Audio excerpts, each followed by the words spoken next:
Ini paling bagus tanam sawit. Sawit yang paling bagus. Sawit ini kayak pohon parumbian nanti petang. Kalau Nyerap ya. Ya, bagus dia. Karena berposisi ini. Posisi Akarnya gampang ya. Mbak, ini untuk semen nggak bisa. Nggak bisa, Bang.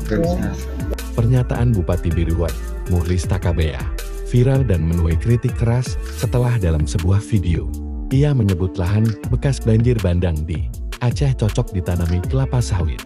Cuplikan berdurasi kurang dari 1 menit itu memperlihatkan Muhlis meninjau lokasi banjir sambil menunjuk tekstur tanah dan menyebut tanah halus tersebut lebih cocok untuk sawit dibanding digunakan untuk bangunan.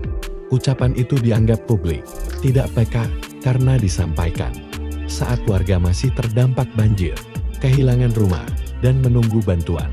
Banyak yang menilai pejabat seharusnya fokus pada evakuasi, bantuan darurat, dan pemulihan, bukan membicarakan potensi ekonomi lahan.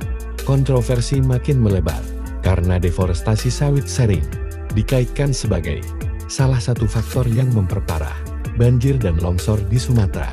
Sejumlah warganet mengecam bahwa sawit bukan tanaman penahan air, sementara sebagian kecil membela Muhlis dengan dalih ia hanya menjelaskan karakter tanah. Hingga kini, Pemkab Biriwat belum memberi klarifikasi resmi.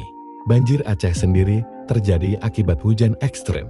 Sejak 25 November tahun 2025, melanda lebih dari 16 kabupaten kota, dengan ketinggian air 30-100 cm dan memaksa ribuan warga mengungsi. Kontroversi ini menyoroti betapa sensitifnya pernyataan pejabat di tengah krisis, ketika masyarakat sangat membutuhkan empati dan kehadiran pemerintah dalam pemulihan pasca bencana.